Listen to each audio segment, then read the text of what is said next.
पंचशील नगर येथील खुनाच्या प्रयत्नाच्या गुन्ह्यातील आरोपींची संजयनगर पोलिसांनी काढली धिंड। पोलिसात तक्रार दिल्याच्या रागातून पंचशील नगर शिंदेमळा परिसरात एका तरुणावर कोयत्याने जीवघेणा हल्ला करण्यात आल्याची धक्कादायक घटना गुरुवार दिनांक 23 एप्रिल रोजी सकाळी 11:15 वाजण्याच्या सुमारास घडली होती। या प्रकरणी अर्जुन रामा गोसावी पाटील वय वर्ष 27 राहणार वाल्मिकी आवास सांगली व त्याच्या 3 अनोळखी साथीदारांच्या विरोधात संजयनगर पोलीस ठाण्यात गुन्हा दाखल करण्यात आला होता।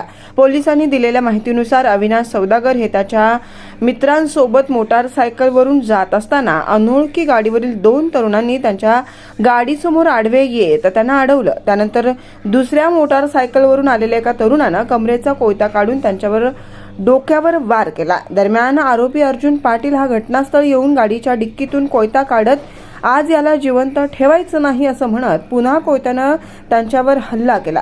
घटनेचे गांभीर्य लक्षात घेता संजयनगर पोलिसांनी तात्काळ 3 आरोपींना अटक केली, तर 4थ्या संशयित आरोपीचा शोध सुरू आहे। त्या अनुषंगाने पोलिसांनी पंचशील नगर येथील खुनाच्या प्रयत्नाच्या गुन्ह्यातील अटक आरोपी अर्जुन रामा गोसावी उर्फ पाटील याची सदर पंचशील नगर शिंदेमळा भागातील दहशत कमी व्हावी यासाठी त्याची पंचशील भागातून रस्त्यावरून धिंड काढण्यात आली।